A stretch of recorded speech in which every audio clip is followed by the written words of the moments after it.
Welcome everyone to the first video of our Unit 4. So Unit 4 is going to be learning. Today what we're going to be talking about is one kind of specific type of learning, which is going to be called classical conditioning. So the first thing we want to talk about though, before we kind of jump into the meat of today, is just what is learning in general, and then kind of what are the different types of learning, just on a really general basis before we get into the more specific stuff a little bit later. So what is learning? So our technical definition or our psychological definition of learning is the process of acquiring through experience new and relatively enduring information and behaviors. To kind of broaden that, or a way that we actually see it in maybe a little bit more layman's terms, is that second bullet point, which is how humans, animals, and now artificial intelligence adapt to their environment. So how do we go out into our environment, experience things, and then adapt to what happens to us? Now there's three big kind of types of learning, or at least ways or kinds of learning, however you kind of want to define it there. The first one is we learn to expect and prepare for significant events. So again, we're learning to be prepared for something to happen in the future. We're learning to expect something to happen, based on certain other things that are happening to us ahead of time. This is what's going to be called classical conditioning. This is what we're going to be focusing on today. In addition, we learn to repeat acts that bring rewards and avoid acts that bring unwanted results. So things like punishments. This is what is called operant conditioning. So again, we learn, if we do something and something good happens after, we're more likely to do it again. Something bad happens to us, we're less likely to do it again. That's again operant conditioning. That's what we'll talk about in the second video. And in addition, we also learn new behaviors by observing events, watching others, and for humans, through language. So we can learn also through talking, which is what you guys are doing right now. You're learning through language, not necessarily through events that you're truly experiencing. And this is what is called cognitive learning, and this is the last section, the last video that we'll talk about in a few days.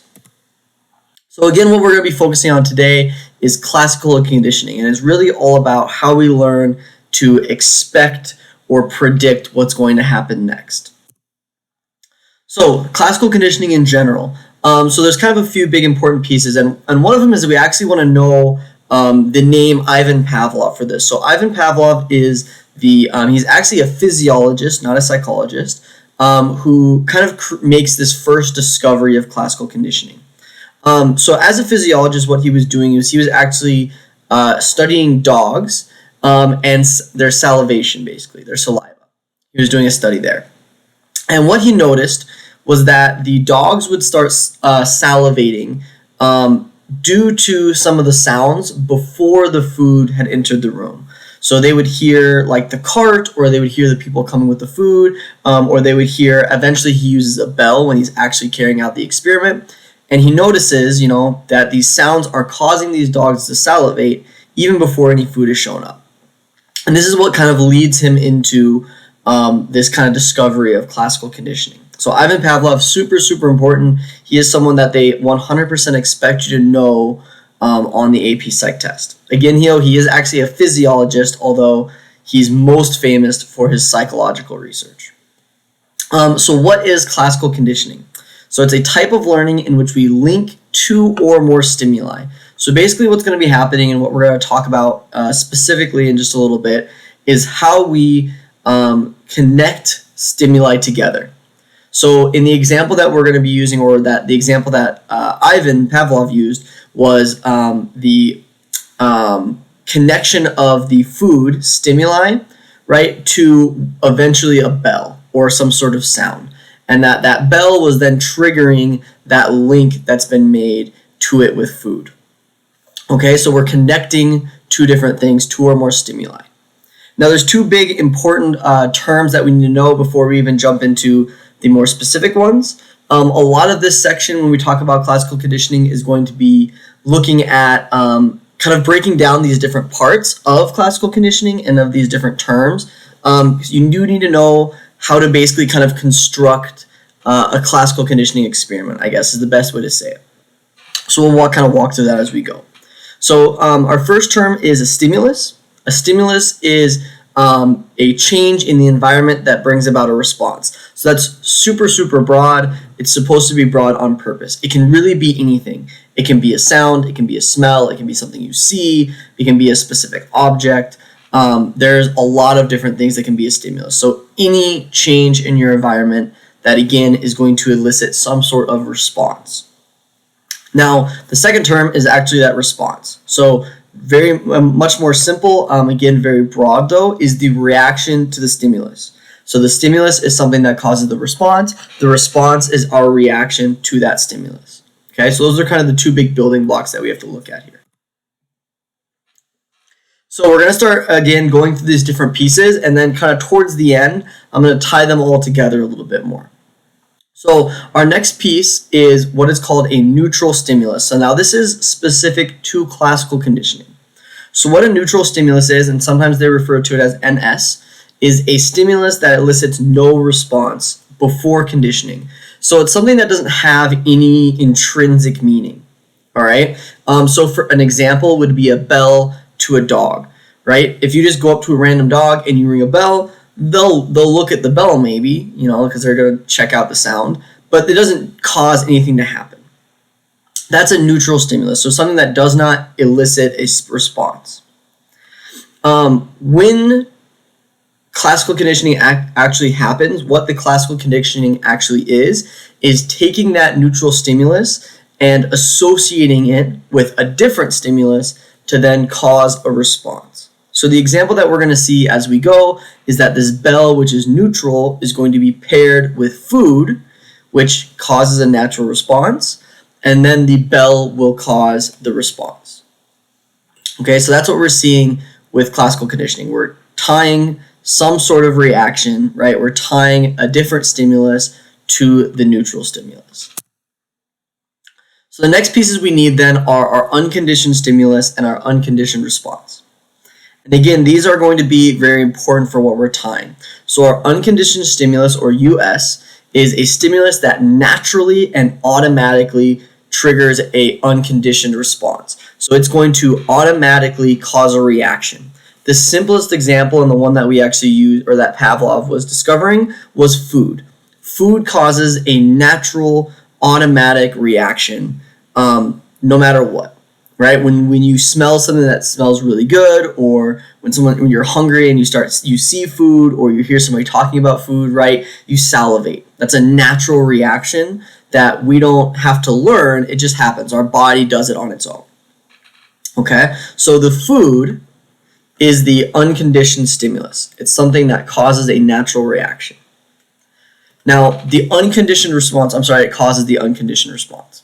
The unconditioned response, or the UR, is the naturally occurring response to the stimulus. So in our food example, right, that cheeseburger, for example, is the stimulus. Your response is salivating, right? That's the natural thing that your body does when it is confronted with food. So this is exactly what Pavlov is going to notice with those dogs, is that dogs, when you bring them food, they naturally salivate. They don't have to learn it, they just automatically do it for biological reasons. So the stimulus, again, the unconditioned stimulus is the food, the unconditioned response is the salivation. So it's the response to the stimulus.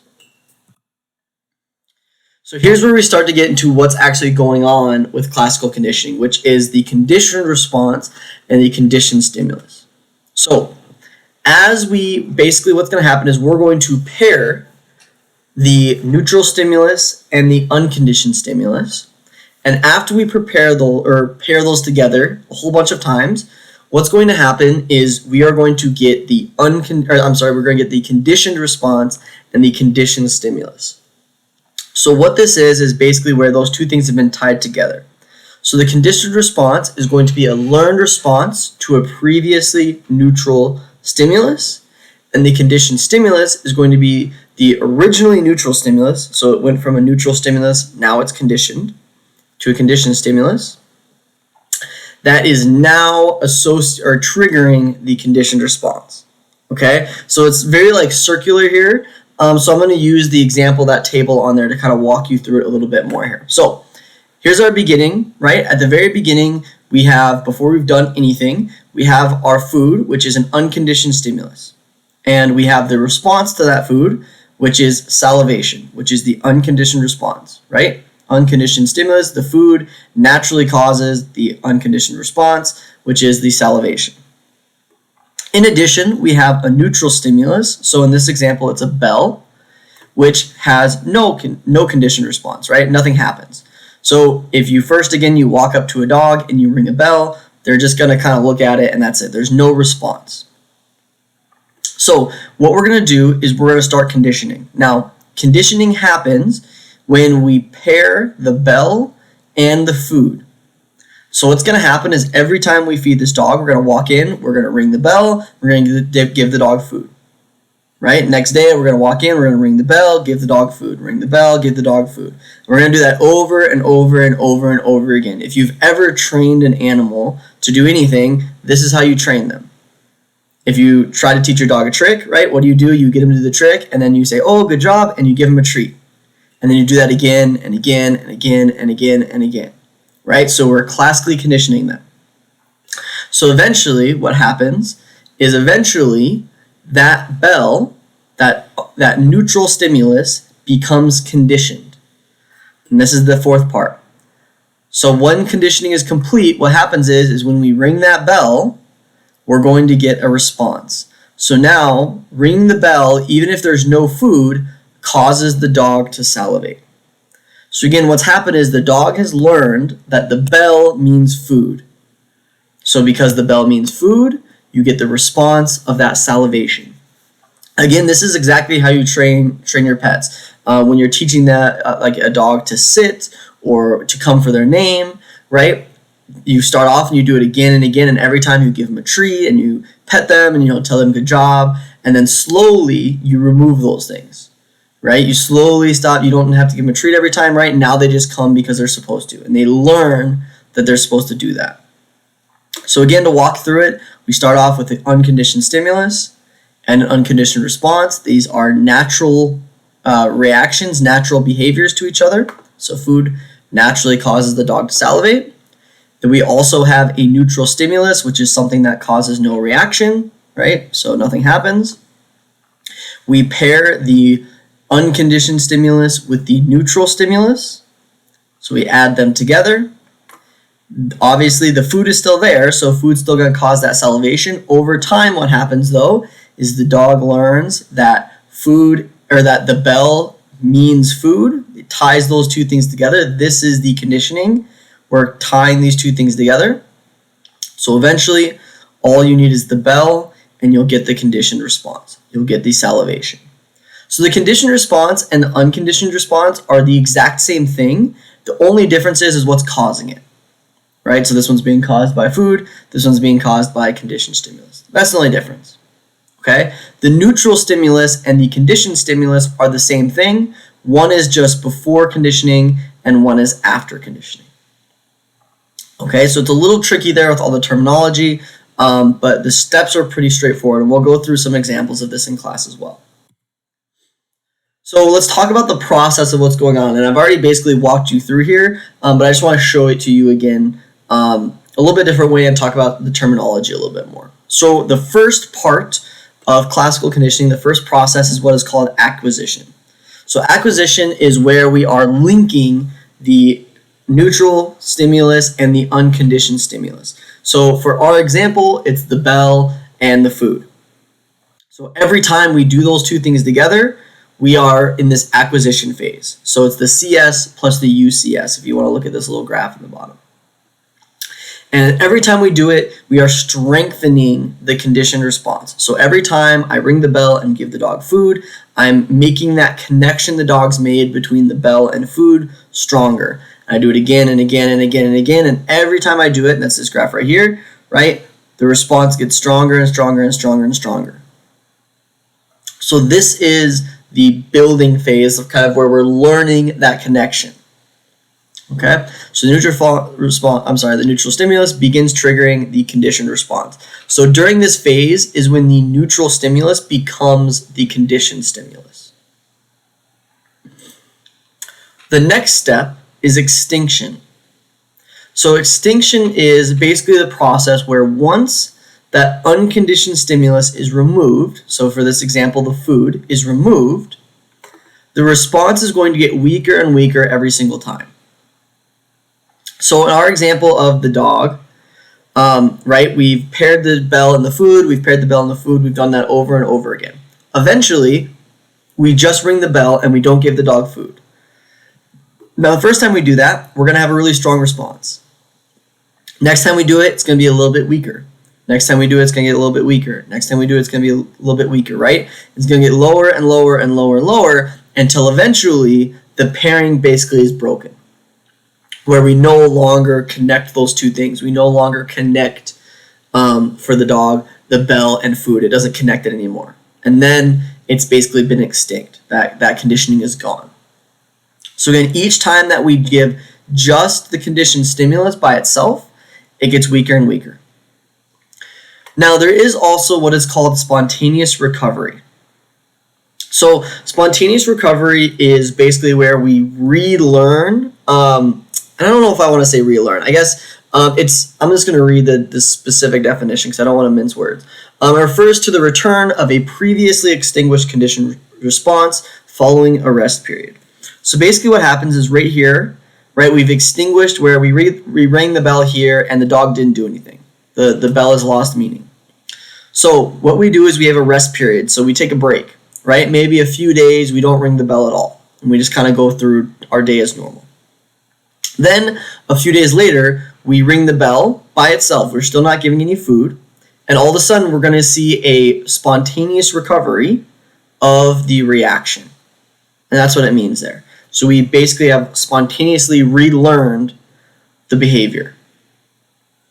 Okay, so again, we acquired it, then it goes extinct, there's a break, and then we spontaneously recover it.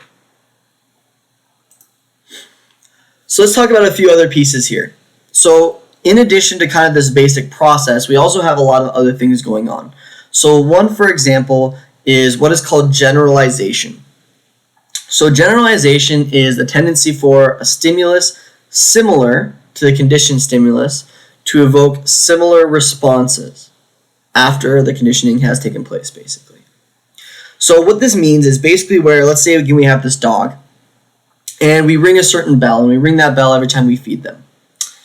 If one day we walk in and we ring a different bell, still a bell, but it maybe has a little bit different tone, it's very likely that the dog will respond the same. That's generalization. So it's where because the two stimuli are similar, it's going to cause the same response. Now we also have what is called discrimination, which is basically the opposite side. So discrimination is our ability to differentiate between stimuli.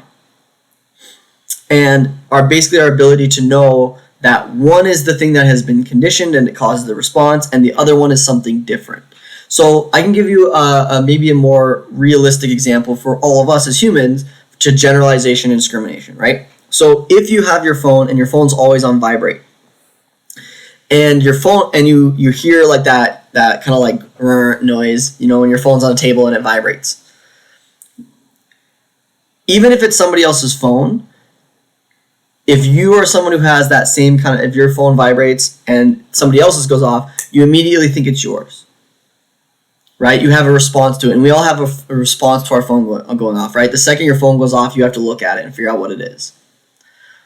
So when we have that same kind of sound, even if it's not the exact same, we react similarly. Now, let's say someone's phone, maybe you don't leave yours on vibrate, you have a ringtone, and someone's phone goes off, but it's like a song, a completely different song. Because it's different enough, even though it's, you know, kind of similar, but it's different enough, you're going to be able to differentiate between it, and it's not going to cause you to react. So like for example, like my mom always has ringtones, and she has specific ringtones for everything. So when they go off, I know immediately it's not my phone, and I don't react to it at all. Where like my dad has his phone on vibrate like I do. So if I hear a phone vibrating, I assume it's mine, even if it's, you know, not even near me at the time. So that's kind of the difference between generalization and discrimination. And it's going to depend person to person and based on the conditioning, when we generalize and when we are going to discriminate based on those different stimuli. We also have what is called higher order conditioning. So higher order conditioning is basically where we extend the conditioning another step. So we can have additional kind of pieces that get conditioned to the conditioned stimulus that can and on and on and on, right? We're basically adding pieces in. So it's where the conditioned stimulus in one conditioning experience is paired with a new neutral stimulus, creating a second, usually a weaker, conditioned stimulus.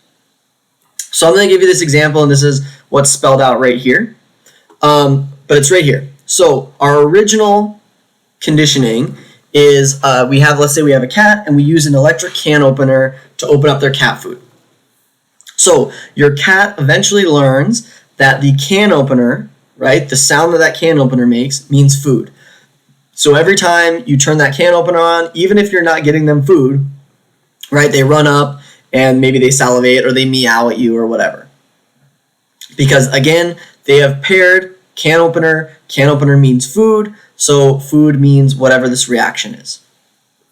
Higher order conditioning is where we basically add a step. So maybe you keep this can opener in a squeaky cabinet door. So your cabinet squeaks whenever you open it. And what happens is the cat eventually learns that the squeaky cabinet door means the can opener. So again, cabinet door means the can opener means food, so that connection gets added on. So this is the higher order. We're adding another kind of level to the conditioning. So eventually, the cat learns that when I open this cabinet, it means food. So when the cat hears that cabinet door opening, right, it runs up and it jumps on your counter, even if you're just getting out a cup, and it's salivating because it is, again, tied the cabinet to the food. So the higher order conditioning is just adding another layer. So instead of it just being can opener food, now it's cabinet, can opener, food. So we've tied all those kind of pieces together. So again, the response is the same. It's salivation the whole way. It's unconditioned when it's food because that's a natural biological reaction. It's conditioned when it's the can opener. And then it's still conditioned. It's just another layer onto it. It's a second order stimulus is what they might call it. So let's talk about what's happened since then. So Pavlov was super important, but there's been a lot that's happened since and a lot of ways that we use classical conditioning beyond just kind of the basic understanding. So one of the really big ones, and we're going to watch this video in class here that kind of talks about the Little Albert experiment. But one of the really big ones is Little Albert. Now, Little Albert was an experiment that was done by John B. Watson. He's another very important psychologist that, again, they very much expect you to know. They really care about these learning psychologists. They were very important. The behaviorism kind of wave of psychology was very, very influential, both to psychology but also to just general life. And that is when Pavlov and Watson were really important. So they kind of became very important as well. So Watson, again, is most famous for the Little Albert experiment. Basically what the Little Albert experiment is an extension of classical conditioning. So what it showed was that we could condition a child to fear things using classical conditioning. So what they literally did was they had, this is literally baby Watson right here. This is baby Albert right here. This is Little Albert. They literally had a little Albert and they would expose him to a whole bunch of different things. So like, they'd have like a fur coat or like a little bunny rabbit. This is the rabbit right here actually, or a little, I think it was a mouse. And they would basically like put him, and just put those things around him and let him kind of investigate. And at first, he really liked all of those different things. Pretty much all the things. He was interested by them. He wasn't really afraid. He was more curious. And then what they would do is once they kind of got that baseline, what they would do is they would expose him to those again, except for Watson would take a hammer and hit a metal pipe behind Albert. So that's why you see this hammer here. And obviously, if you're a little baby and someone hits a metal pipe with a hammer behind you, that's very scary. And so what they basically did was they did that, and eventually Albert would tie that fear to those different objects. So the rabbit, the mouse, the fur coat, I think they had like a Santa mask, a whole bunch of different things. And so what we saw was fear can be conditioned. By exposing someone to something over and over again, we can basically cause that link. So what they did eventually was then they would, just show the rabbit or just show the mouse, and without hitting the hand or hitting the pipe or making any noise, and he would be extremely afraid of them because, again, he's then connected them with that fear of that sound, that scary sound. Okay, super, super, super unethical. It is not allowed anymore. But there was it's a groundbreaking experiment all the same. So what are some other ways that we see classical conditioning? So classical conditioning actually has a whole bunch of different things, a whole bunch of different connections. We're going to kind of talk about them in just a little more broad terms, right? So we can say the influence of classical conditioning can be seen in responses such as phobias, disgust, nausea, anger, and sexual arousal. So these are kind of, we're not going to obviously go super specific into these, but we basically are classically conditioned to have certain responses. So being fearful of things, being disgusted of things, being angry or aroused by things can all come from classical conditioning. So there's a few types we're going to talk about. One of them is what is called a taste aversion. So a taste aversion is actually a very special kind of classical conditioning. So what it is where we learn, it's a conditioned aversion, so we've learned to be averse to something or not want something or avoid it. That happens now. What makes it a taste aversion? It's a little special here. This is a special kind of classical conditioning because it happens very rapidly, and a lot of times it can happen just through one single event. So usually with classical conditioning, it takes a whole bunch of times, like we have to do something over and over again for us to want to avoid it in the future or for us to make a connection. With a taste aversion, it can happen in one single instance. So what a taste aversion is basically where through a single bad experience, so usually it's something like an illness or a symptom like nausea, can be tied to a specific food, even if the specific food, is not the actual cause. So for example, if any of you have ever gone to a restaurant and immediately gotten sick afterwards for some reason, like maybe it has nothing to do with the food, but you went there and then afterwards you got sick, or you felt really nauseous. And then the next time you're driving by there, you see it and it kind of makes you feel sick, right? Or it sounds really gross. That's a taste aversion. So basically we've paired that food with that illness, that feeling of sickness, and then it causes us to avoid the food. Now again, what's interesting about taste aversions is it happens very quickly.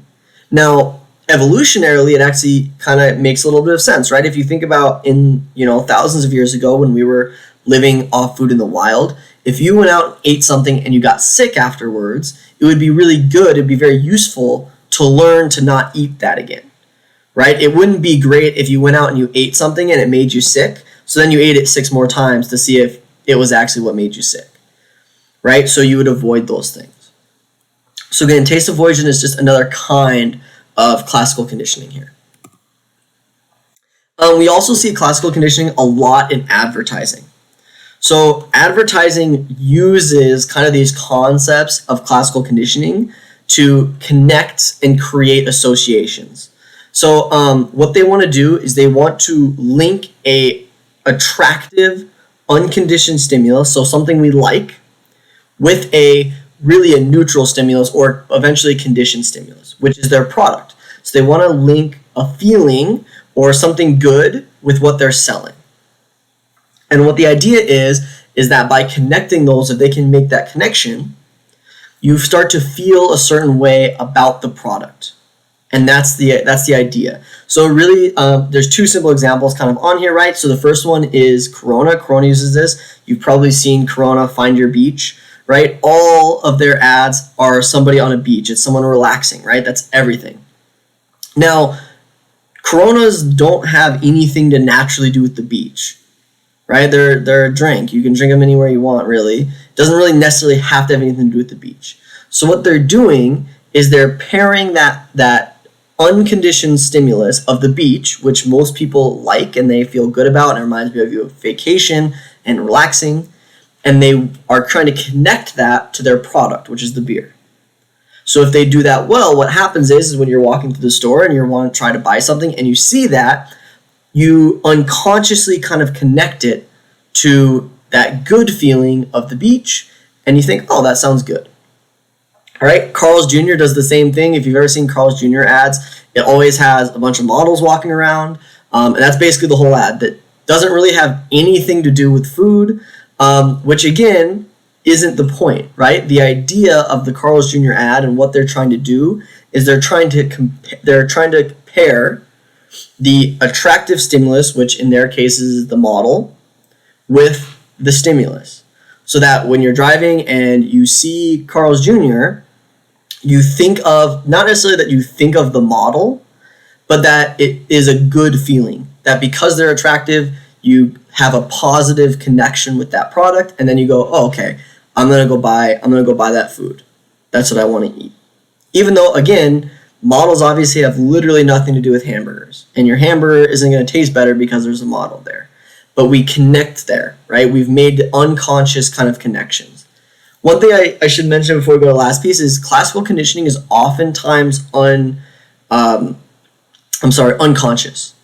It's oftentimes something that we don't realize is there. So we have feelings and likes and dislikes, and we've made connections between multiple things, but we don't often consciously know them. And that's why this is very useful, or why it's something that's so common for advertising. The last way that we're going to see classical conditioning as a way to treat different psychological disorders. So Mary Cover Jones is a very, very important psychologist. She's actually one of the very important female psychologists who created a lot of behavioral therapies. Now we're going to talk about these. I'll talk about therapy a little more when we get to the very end of the year, and we talk about clinical psychology. But we'll mention just a little bit of it here because she's using classical conditioning. So what she did, is conducted studies on various phobias and developed a form of therapy to treat them. So there's kind of three different pieces that are similar but slightly different, and all of them are using classical conditioning to treat specifically phobias. So the first one is what is called desensitization therapy.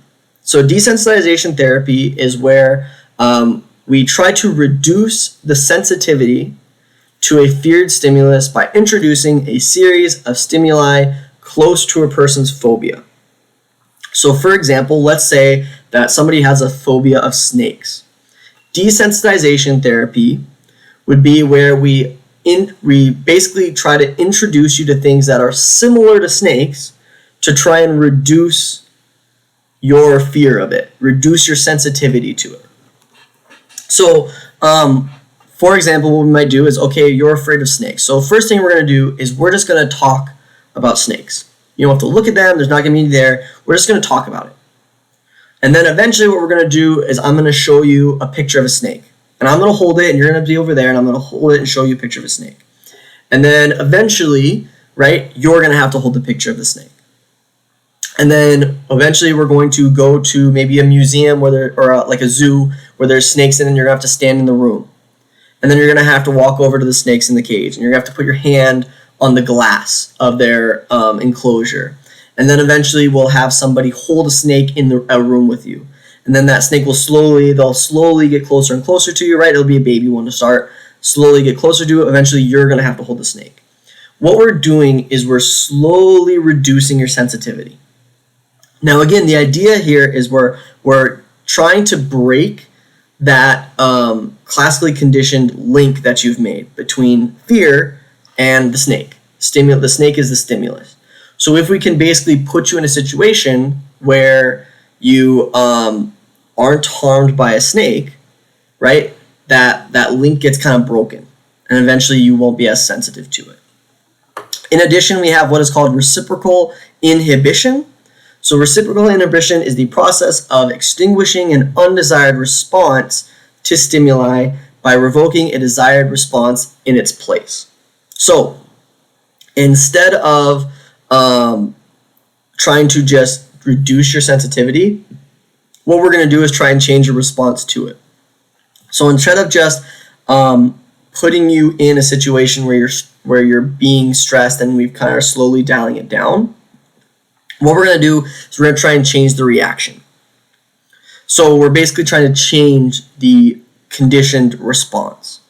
So we might practice a whole bunch of different things. We'll talk about like ways of breathing. We'll talk about ways of doing something different. So every time that you're exposed to something, let's say a snake, right, you have a specific thing that you're supposed to do. We're going to change your response.